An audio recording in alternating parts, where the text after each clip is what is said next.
আমি আরম্ভ করলাম। বৈদিক ব্যুৎপত্তি অনুসারে যো ধর্মে রাজতে স্বধর্ম রাজঃ, যিনি ধর্মেই প্রকাশমান, অধর্ম রহিত এবং ধর্মেরই প্রকাশক, সেই পরমেশ্বরেরই নাম ধর্মরাজ বা ধর্মরায়। এই ধাতু হতে যম শব্দ সিদ্ধ হয়। যহ সর্বান প্রাণিনো নিজচ্ছতি স যমঃ, যিনি সকল প্রাণীকে কর্মফল দানের ব্যবস্থা করেন এবং সকল অন্যায় হতে পৃথক, সেই পুণ্যময় পরমাত্মার নাম যম। যমের নাম প্রায় 50 বার উল্লেখ করা হয়েছে ঋগ্বেদে। অনেক স্থানে যমকে বরুণ ও অগ্নির সঙ্গে একত্রে বর্ণিত হতে দেখা যায়। আবার কোনো কোনো স্থানে অগ্নি ও যম অভিন্নভাবে উল্লিখিত হয়েছেন। অথর্ববেদের মতে যমই মৃতদের আশ্রয় দেন এবং তাঁদের ভবিষ্যৎ বাসের স্থান নির্দেশ করে দেন। বৈদিক ব্রাহ্মণ গ্রন্থে বলা হয়েছে যমের আত্মায় সর্বপ্রথম স্বর্গে গমন করেন। বরুণের পাশের ন্যায় যমের পরবিশ অর্থাৎ পদবন্ধন থাকে। যমের দূত উলুক বা কপোত আর 2টি সারমেয়। যমের দূত যে সারমেয় তার 4টি চোখ, বর্ণ বিচিত্র, নাসিকা বৃহৎ। তারাই যমের প্রহরী, পথরক্ষী। সকল ব্যক্তির পিছনে পিছনে সূক্ষ্ম দেহে ঘোরাফেরা করে, সূক্ষ্ম দেহে অলক্ষ্যে, এবং সকল ব্যক্তির পাপ কাজ ও পুণ্য কাজের উপর লক্ষ্য রাখে। এরা যমের পথও রক্ষা করে। তার ফলে কর্মের পূর্ণ ভোগ না হওয়া পর্যন্ত সহসা যমের পথে প্রবেশ করতে পারে না। এই রহস্যময় সারমেয়দের সামনে প্রেতাত্মারা দ্রুত বেগে চলতে থাকে। বৈদিক পণ্ডিতদের মতানুসারে এই 2 কুকুর চন্দ্র ও সূর্যের রূপক মাত্র। আপনি পুরাণের মতানুসারে বলেছিলেন যে যম সূর্য ও সংজ্ঞার পুত্র। তাঁর ভগ্নীর নাম যমুনা, পরে যিনি যমুনা নদী রূপে রূপান্তরিত হয়েছেন।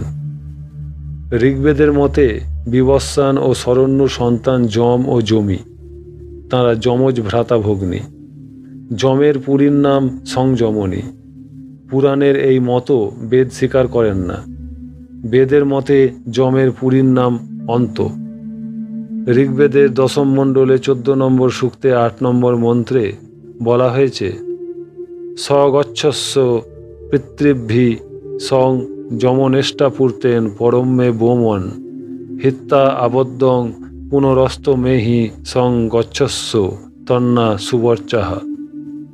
মৃত ব্যক্তিকে দাহ করার সময় এই মন্ত্র উচ্চারণ করতে করতে বলতে হয়, সেই চমৎকার স্বর্গধামে পিতৃপুরুষদের সঙ্গে মিলিত হও যমের সঙ্গে এবং তোমায় ধর্মানুষ্ঠানের ফলের সঙ্গে। পাপ পরিত্যাগপূর্বক অস্ত নামক যমপুরীতে প্রবেশ করে উজ্জ্বল দেহ গ্রহণ করো।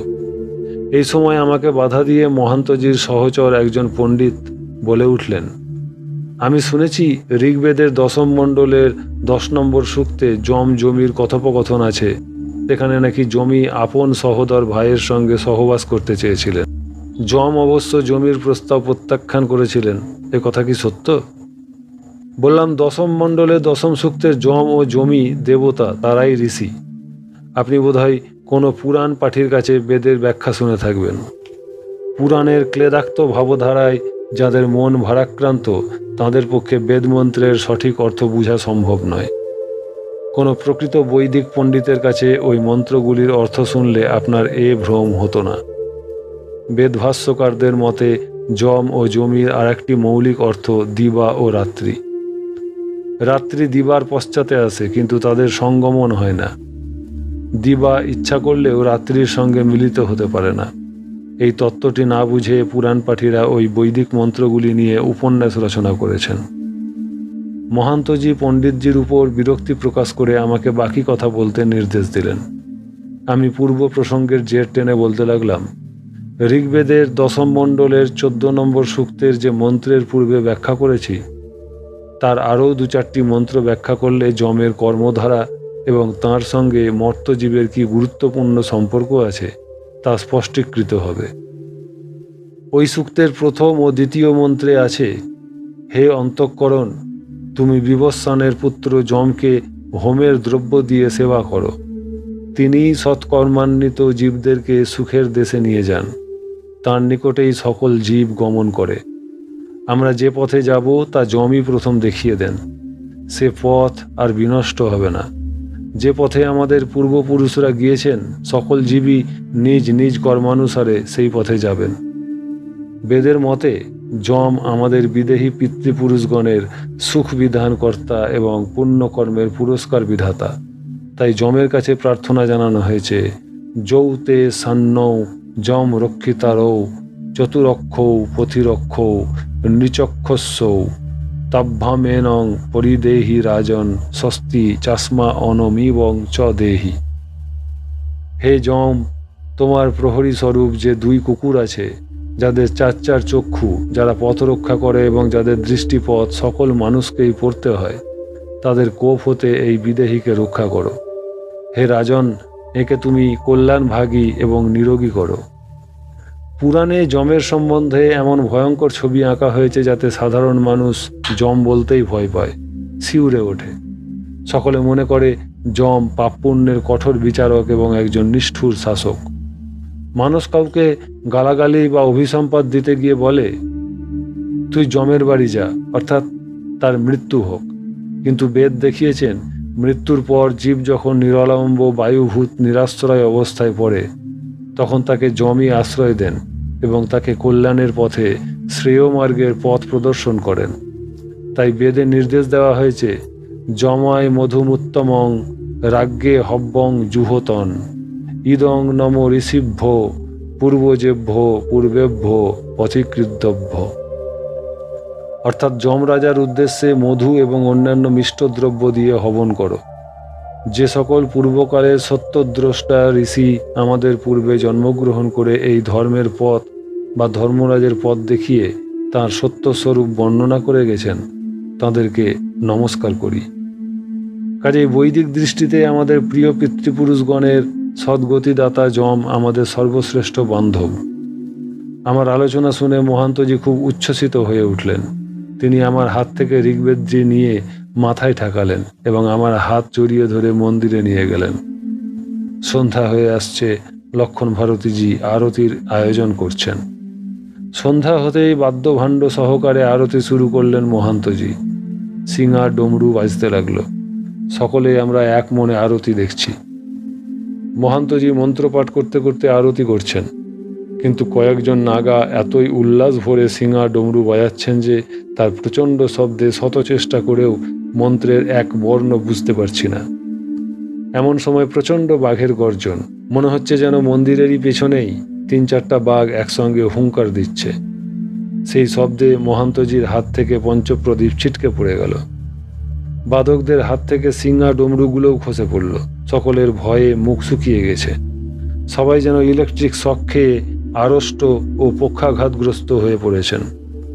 অনেকেই বসে পড়েছেন, ফিসফিস করে বলছেন, জয় কর পাত্রীজি, জয় মহাকাল, হর নর্মদে হর নর্মদে। আধ ঘন্টা কেটে গেল এইভাবেই। সবাই আশা করেছিলেন এইমাত্র বাঘ এসে ঘাড়ে লাফিয়ে পড়ল বলে। তা যখন ঘটল না, তখন অর্ধসমাপ্তভাবে আরত্রিক বন্ধ করা অপরাধ বলে লক্ষণ ভারতীজি পুনরায় পঞ্চপ্রদীপ সাজিয়ে দিলেন। বাদ্যভাণ্ড বন্ধ রেখে মহান্তজি নীরবে কোনো মতে আরতি শেষ করে মহাকালের ঘর থেকে বেরিয়ে এলেন। কারো মুখে কোনো কথা নাই। অন্ধকারে কারো মুখ দেখা যাচ্ছে না। আলো থাকলে সকলের শ্রীমুখের আকৃতি কীরকম হয়েছে দেখা যেত। সকলেই শুয়ে পড়েছেন বটে, কিন্তু মাঝে মাঝেই প্রত্যেকের শ্রী অঙ্গের নড়াচড়ার শব্দ পাচ্ছি। মহান্তজির লোহার ফাটকের উপর বিন্দুমাত্র আস্থা নাই।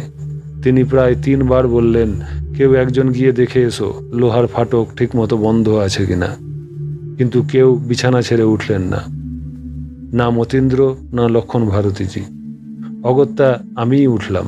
আমি টর্চ টিপে 2-3 পা গিয়েছি। মহান্তজি বললেন, কন বাঙালি বাবা, আপ মত যাও, রতনলাল জায়গা।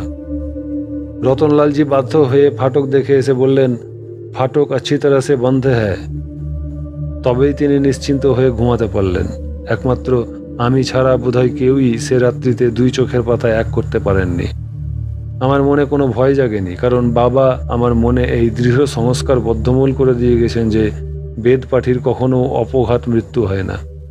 কাজেই বাবার কথা চিন্তা করতে করতে আমি ঘুমিয়ে পড়লাম। ভোরেই আমার ঘুম ভাঙল। বোধহয় তখন 6টা বেজেছে। উঠে দেখি এরই মধ্যে প্রত্যেকেই প্রায় স্নান করে নিয়েছেন। যে যার তল্পি তল্পা বাঁধছেন।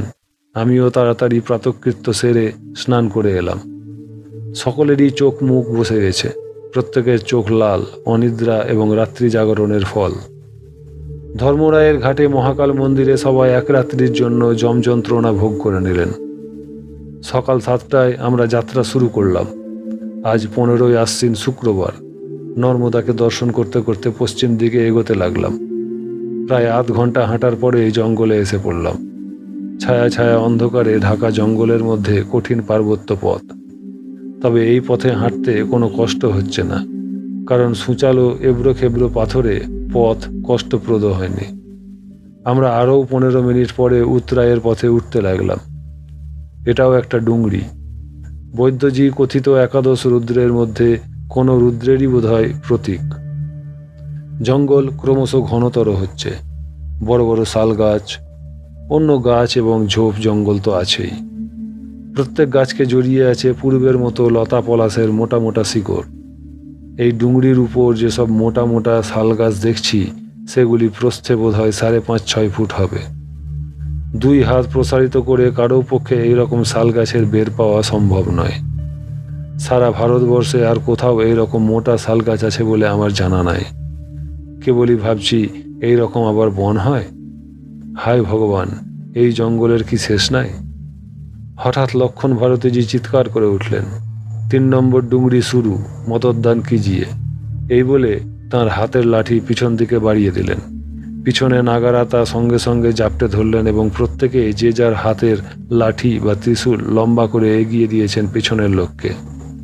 মদতদানি করে অন্ধকারাবৃত পার্বত্য পথে প্রায় ঘণ্টাখানিক অতি সন্তর্পণে হাঁটার পর গাছপালা একটু পাতলা হয়ে এলো। সূর্যের আলো এসে পড়েছে পথে। নর্মদাকে দর্শন করবার জন্য বাঁদিকে তাকাতে লাগলাম, কিন্তু নর্মদার ধারা দেখতে পেলাম না। লক্ষণ ভারতীজিকে জিজ্ঞাসা করতে তিনি বললেন, इधर तो मैया को दर्शन मिलेगा नहीं। माई पहाड़ फाड़ फोड़ करके अंदर में कहीं घुस गया होगा। हिरण्यफाल घाट में जाकर उनकी फिर दर्शन मिलेगी। यहाँ नर्मदा चट्टानों में होकर नीचे गिरती है। वहाँ उनकी बहुत सी धाराएं हो गई है और ये ऊंचाई से गिरने का कारण तीव्र गति से प्रवाहित होती है। लगभग 1 मील के पश्चात ये सब धाराएं मिलकर फिर एक धारा हो जाती है।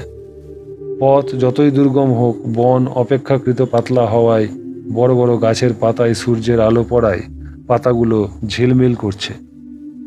কবি হলে কাব্য করে বলতাম, সূর্য কিরণ ঝিলিমিলি খেলছে গাছের সবুজ পাতার সঙ্গে। এ দৃশ্য আমার ভালোই লাগছে। লক্ষণ ভারতীজি চিৎকার করে জানালেন, দর্শন করিয়ে মা নর্মদা কো। কিন্তু একই নর্মদার রূপ। ধর্মরায়ের ঘাটে নর্মদার যে বিস্তার দেখে এলাম, এখানে দেখছি নর্মদা আর একটা ছোট পাহাড়ের উপর উঠে এসে সেই ডুরিং ভেদ করে বয়ে চলেছেন। আমরা এই 4 নম্বর ডুংরির পাশ দিয়ে অত্যদ্ভুত প্রকৃতির কিনার দিয়ে হেঁটে চলেছি। নর্মদার জল ছিটকে এসে পড়ছে আমাদের পথের উপর। অত্যন্ত সাবধানে ভিজা পাথরে পা টিপে টিপে আমরা চলতে লাগলাম। একবার পা পিছলালে আর রক্ষা নাই। প্রায় আধ মাইল টাক রাস্তা এইভাবে পা টিপে টিপে হাঁটার ফলে পাগুলো সকলেরই ব্যথা ব্যথা করছে। নর্মদা আবার তাঁর গতিপথ বদল করে উঠে গেছেন 5 নম্বর ডুংরিতে। এই ডুংরি বা পাহাড়টা একটা বিশাল শিবলিঙ্গের মতো দেখতে। পাহাড়ের উপরটা সমতল ভাগের মতো, কিন্তু এই ডুংরির মধ্যভাগ ভেদ করে নর্মদা অজস্র ধারায় ঝরে পড়েছেন নিচে। একটা শিবলিঙ্গ বা বড় কলার মোচার মাঝখানে একটা ছিদ্র করে সেখান দিয়ে জলকে প্রবাহিত করা যায়। আবার তাকে মাঝখানে চিরেও 2 ভাগ করা যায়। সেটাকেও বলতে পারি মধ্যভাগ ফাটিয়ে। এখানে যে বললাম ডুংরির মধ্যভাগ ফাটিয়ে, তার মানে নর্মদার তীব্র স্রোত ছোট পাহাড়টার মাঝামাঝি স্থানে এমন প্রবল ধাক্কা দিয়েছে যে পাহাড়টা সমান 2 ফাঁক হয়ে গেছে। সেই ফাঁকের মধ্য দিয়ে নর্মদা বয়ে চলেছেন। তাঁর এখানে যে কলকল নাদধ্বনি উঠেছে, তার সঙ্গে বম বম ধ্বনি মিলালে বেশ মিলে যায়।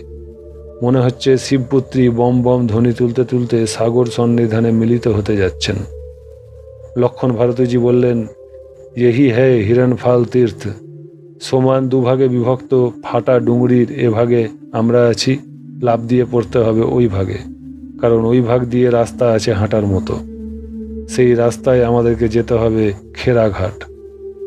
এখানে তো দেখতেই পাচ্ছ নর্মদার বিস্তার বড়জোর 5 ফুট হবে। একটা হরিণ এটা অবলীলাক্রমে লাফিয়ে যেতে পারে বলেই এর নাম হিরণফাল। মহান্তজি যুক্তি পরামর্শ করে এই প্ল্যান করলেন যে ঝোলাঝুলি, গাঁঠরি, কমণ্ডলু, লাঠি, ত্রিশূল ইত্যাদি হাতে বা কাঁধে নিয়ে ডিঙানো সম্ভব নয়। কাজেই আগে 4-5 জনকে লাফ দিয়ে ওপারে গিয়ে পড়তে হবে। তারপর আমরা এক এক করে সব জিনিসপত্র ছুঁড়ে দিব। তারা লুফে নেবে, ধরে নেবে। তার যুক্তি সকলেই গ্রহণ করলেন, কিন্তু কে আগে ডিঙিয়ে যাবে প্রত্যেকে মুখ চাওয়াচাই করতে লাগলেন। বড় বড় বাঁদরের নাদা নাদা পেট, সাগর ডিঙাতে সবে মাথা করে হেঁট। আমি মহান্তজিকে বললাম, স্কুল কলেজে পড়বার সময় আমি লং জাম্প অনেক অভ্যাস করেছি, আমি আগে লাফ মারছি, আপনি অনুমতি দিন। এই বলার সঙ্গে সঙ্গে আমি হর নর্মদে বলে লাফ মারলাম। নির্বিঘ্নে ওপারে গিয়ে পড়লাম। আমার দেখা দেখি লক্ষণ ভারতী, মতীন্দ্র, রতন ভারতী প্রভৃতি 10-12 জন নাগা হর নর্মদে বলতে বলতে লাফ দিলেন। এরপর লাফ দিলেন স্বয়ং মহান্তজি এবং 2 জন পণ্ডিত। এবারে বাকি নাগারা আমাদের ঝোলা, কম্বল, গাঁঠরি, লাঠি, ত্রিশূল ইত্যাদি একে একে ছুঁড়ে দিতে লাগলেন। আমরা একে একে সব ধরে নিলাম। একটা কম্বলের 4 কোণা ধরে আমরা পেতে ধরলাম। কমণ্ডলুগুলো একে একে ওপার থেকে ছুঁড়ে দিলেন নাগারা। সব জিনিসপত্র এদিকে চলে আসার পর বাকি নাগারা একে একে লাফ দিয়ে পেরিয়ে এলেন। আমরা নতজানু হয়ে মা নর্মদাকে প্রণাম জানালাম। মহান্তজি বললেন, यहाँ हिरण्यक्ष ने तपस्या किया था, इसलिए उसी का नाम से ये हिरण्य तीर्थ घाट कहलाता है। हिरण का उल्लंघन का साथ इसका कोई मतलब नहीं है। अभी इनका कथा सुनिए। এই বলে তিনি বলতে লাগলেন, মহর্ষি কশ্যপের ঔরসে দিতির গর্ভে হিরণ্যাক্ষের জন্ম হয়। তিনি ছিলেন হিরণ্যকশিপুর কনিষ্ঠ ভ্রাতা। তিনি এইখানে এসে ঘোরতর তপস্যা করে পদ্মজনী ব্রহ্মার দর্শন পান। ব্রহ্মার বরে দুর্ধর্ষ হয়ে সে যুদ্ধ করার জন্য স্বর্গে গিয়ে উপস্থিত হন। দেবতারা ভয়ে পলায়ন করেন। তারপর অসুর জলক্রীড়ার জন্য সমুদ্রে অবতরণ করে। সেখান হতে বরুণের জল মধ্যস্থ প্রাসাদে গিয়ে উপস্থিত হয় এবং বরুণকে যুদ্ধের জন্য আহ্বান করে। বরুণ বলেন, পৃথিবীতে তোমার সমকক্ষ কেউ নাই, একমাত্র ভগবান বিষ্ণু তোমার সঙ্গে যুদ্ধ করতে সমর্থ। তুমি বরং তাকে যুদ্ধে আহ্বান করো।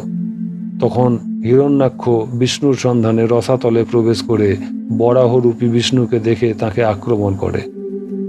বিষ্ণু বরাহদন্ত দ্বারা হিরণ্যাক্ষকে বিদীর্ণ করে হত্যা করেন। অন্য মতে হিরণ্যাক্ষ ত্রিলোক জয় করে পৃথিবীকে সমুদ্রতলে নিক্ষেপ করেন।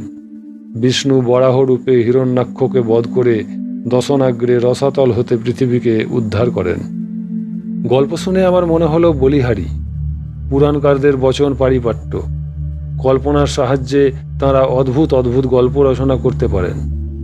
মহর্ষি কশ্যপের পুত্র হিরণ্যাক্ষ এখানে তপভূমি নর্মদার তটে তপস্যা করতে এসেছিলেন, এইটুকুই যা ঘটনা। এখানে লাফালাফি এবং লোফালুফিতে আমাদের অনেক সময় নষ্ট হয়েছে। এবারে যে যার তল্পিতল্পা নিয়ে খেরাঘাটের দিকে যাত্রা করলাম। হিরণফাল ঘাট হতে নর্মদা যেদিক দিয়ে বয়ে চলেছেন, আমরা শালবনের ফাঁক দিয়ে সেই পথেই উত্তরায়ের পথে হেঁটে যেতে লাগলাম। পাহাড়ের রন্ধ্রে রন্ধ্রে জল অজস্র ধারায় গড়িয়ে পড়েছে। মান্দালাতে যে সহস্র ধারা দেখে এসেছি, এখানের দৃশ্য সেই রকম নয়। এখানে ধারাগুলিতে জলস্রোতের উচ্ছ্বাস আছে। সে জল তীব্র বেগে শুভ্র ফেনিল রূপ ধারণ করে গর্জন করতে করতে গড়িয়ে পড়ছে নর্মদার মূল ধারার সঙ্গে। এখানকার দৃশ্য সম্পূর্ণ অন্য প্রকৃতির। এখানে ডুংরির ছোট ছোট ছিদ্র পথে ঝিরঝির করে গড়িয়ে পড়ছে নর্মদার ধারা, অথচ তা জলপ্রপাতের মতো রূপ ধারণ করেনি, গর্জনশীলাও নয়। কোথাও বা সরু সরু ফিনকি দিয়ে ফোয়ারার আকারে নর্মদার জল পাহাড়ের গা বেয়ে পড়ছে, কোথাও বা দেখা যাচ্ছে অজস্র ফিনকির পর ফিনকি বা ফোয়ারা মূল পর্বত গাত্র হতে 5-10 হাত দূরে গিয়ে পড়ছে। সেই পরপর ফিনকির সারি এক নজরে দাঁড়িয়ে দেখলে বড় বিচিত্র, এক বড় অপরূপ বলে মনে হয়। কিন্তু আমাদের প্রাকৃতিক শোভা সন্দর্শনের অবসর কোথায়? পথের দুর্গমতা আমাদেরকে সবসময় এই স্মরণ করিয়ে দিচ্ছে আমরা কেবলমাত্র সৌন্দর্য সম্ভোগী শখের ভ্রমণকারী নই। আমরা তীর্থযাত্রী, পরিক্রমাবাসী। আমাদের কিছু অবশ্য করণীয় নিত্যকর্ম আছে। আমাদের সেই নিত্যকর্মের জন্য স্থিতি ও নিরাপত্তার জন্য সর্বাগ্রে প্রয়োজন একটি শিব মন্দির। চারিদিকে তাকিয়ে দেখছি কোথায় পাই সেই অভয় আশ্রয়। হিরণ্যাক্ষের ঘাটে নর্মদার সেই 5.5 ফুট বা 2 ফুট মাত্র বিস্তার দেখেছিলাম। মাইলখানেক হাঁটার পরেই দেখলাম ডুংরি ফাটিয়ে যেসব অজস্র ধারা ছুটে বেরিয়েছিল তারা সব একত্রে মিলিত হয়ে গেছে, ফলে নর্মদার বিস্তার বেড়ে প্রায় 40-50 ফুট চওড়া হয়েছে। নর্মদার গতিপথও যেমন বদলেছে, তেমনি বদলে গেছে পার্বত্য পথের প্রকৃতিও। লক্ষণ ভারতীজি এর আগে নর্মদার বক্রযান গতির কথা বলায় তার সেই বক্রযান শব্দটি নিয়ে কৌতুক বোধ করেছিলাম, কিন্তু এখন তার কথার তাৎপর্য মর্মে মর্মে উপলব্ধি করছি। কোনো নদীর গতিপথ কি এমনভাবে আঁকাবাঁকা হয়?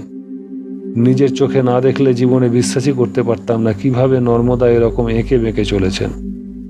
পথ তো কঙ্করময়, সন্দেহ নাই, কিন্তু এখানের পাহাড় জঙ্গলময় নয়।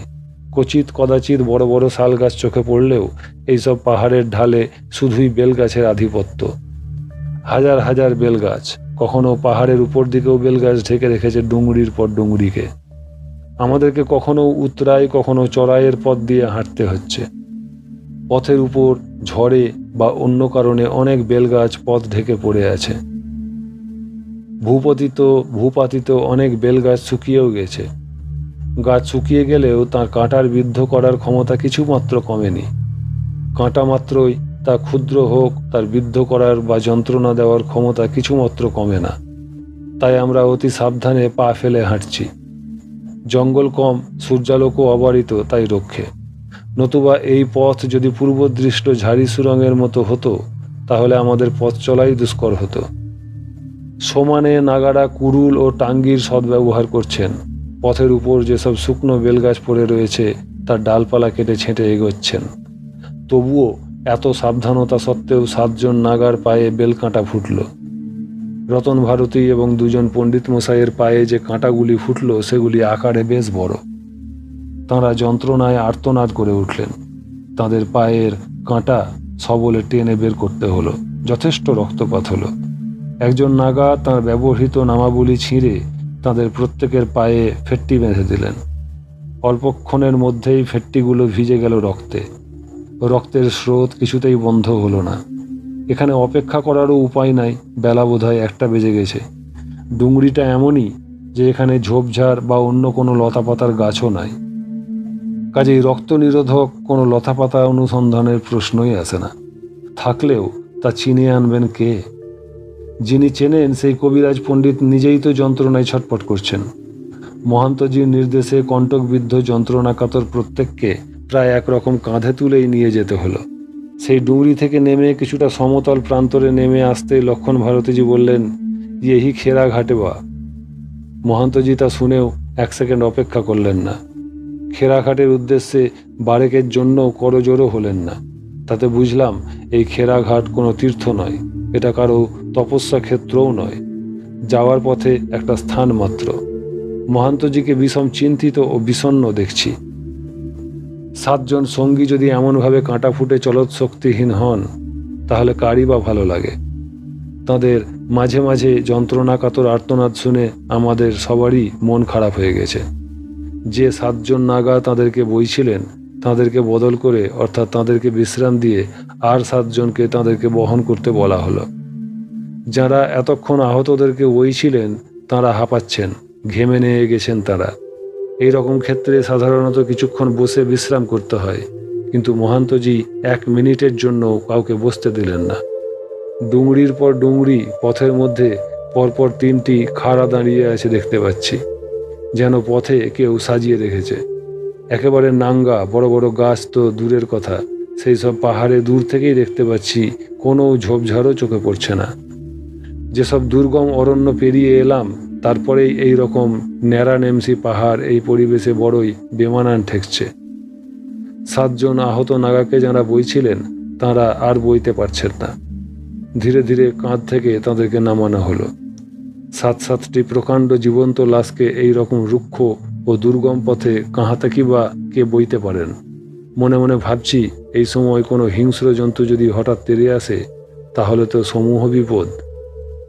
আহত নাগাদের যে পায়ে বেলকাটা ফুটেছিল সেই পাগুলো ফুলে উঠেছে।